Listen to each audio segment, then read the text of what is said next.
How we doing? How we doing? Today is Tuesday, July the 9th, 2024.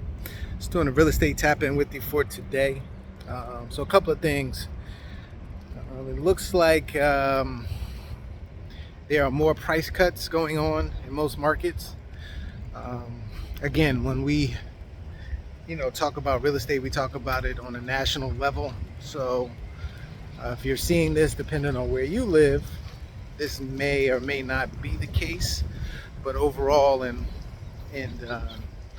nationally, you're starting to see more price cuts as we get an increase in the inventory.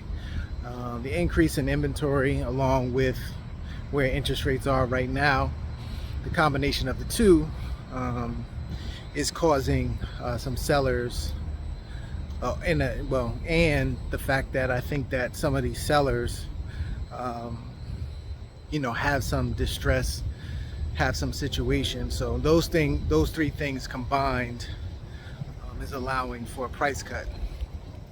Because, if the seller wasn't in somewhat of a pinch or some level of, needing to sell as opposed to wanting to sell, they most likely wouldn't be lowering their prices.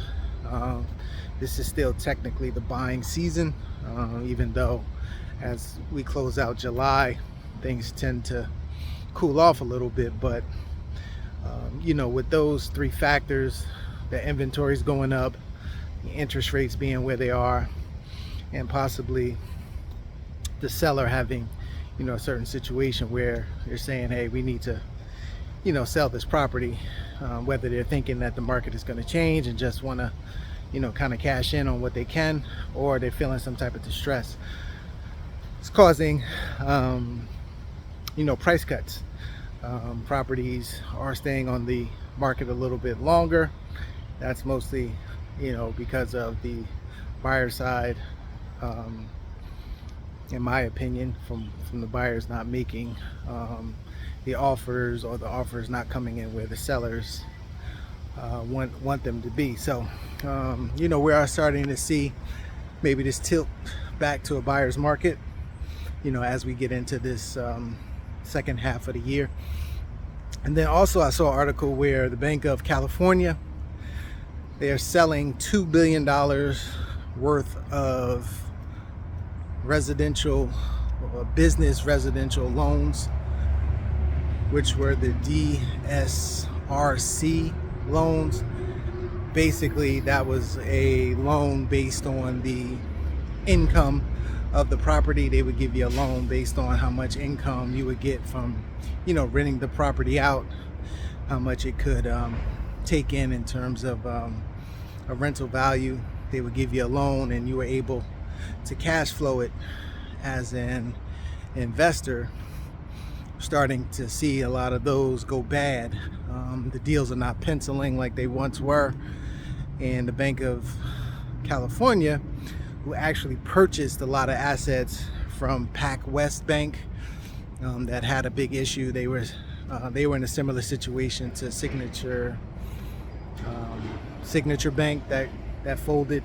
PacWest Bank folded as well, and the Bank of California purchased a number of their residential assets, and then now they're in the process of selling those assets. And the reason why I bring that up, because we always try to bring it back to notes. Some of those bad assets probably will filter down into secondary market and be in a position where individuals and investors can buy those non-performing assets.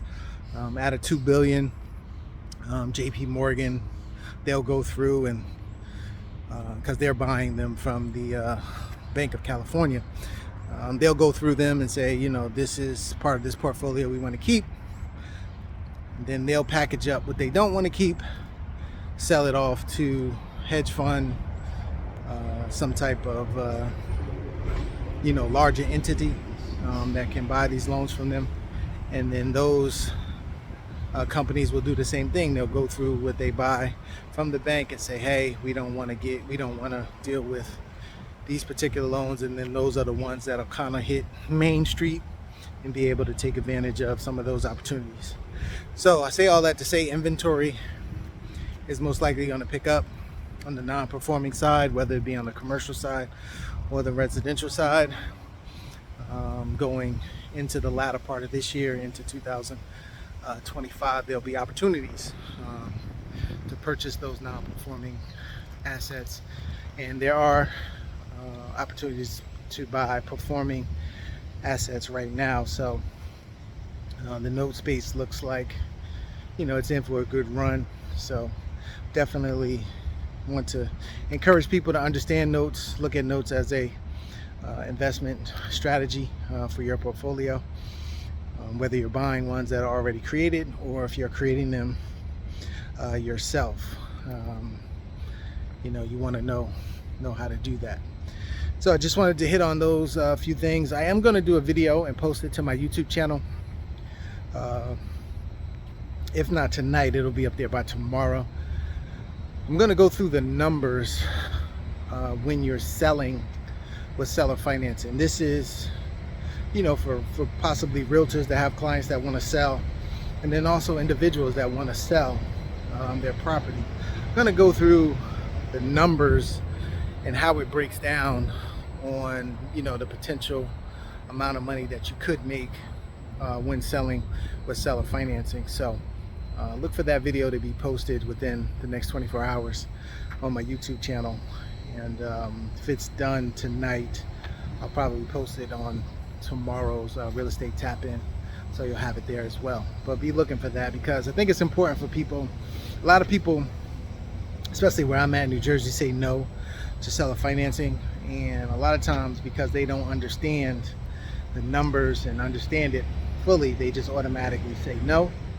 And I think you know, they say the saying is a confused mind always says no. So when somebody's a little confused or unsure, they automatically say no.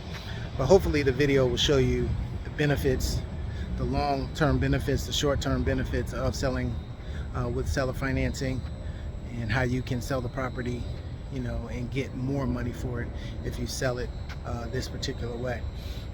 All right, so look for that, and we'll talk to everybody soon. Have a great rest of your day.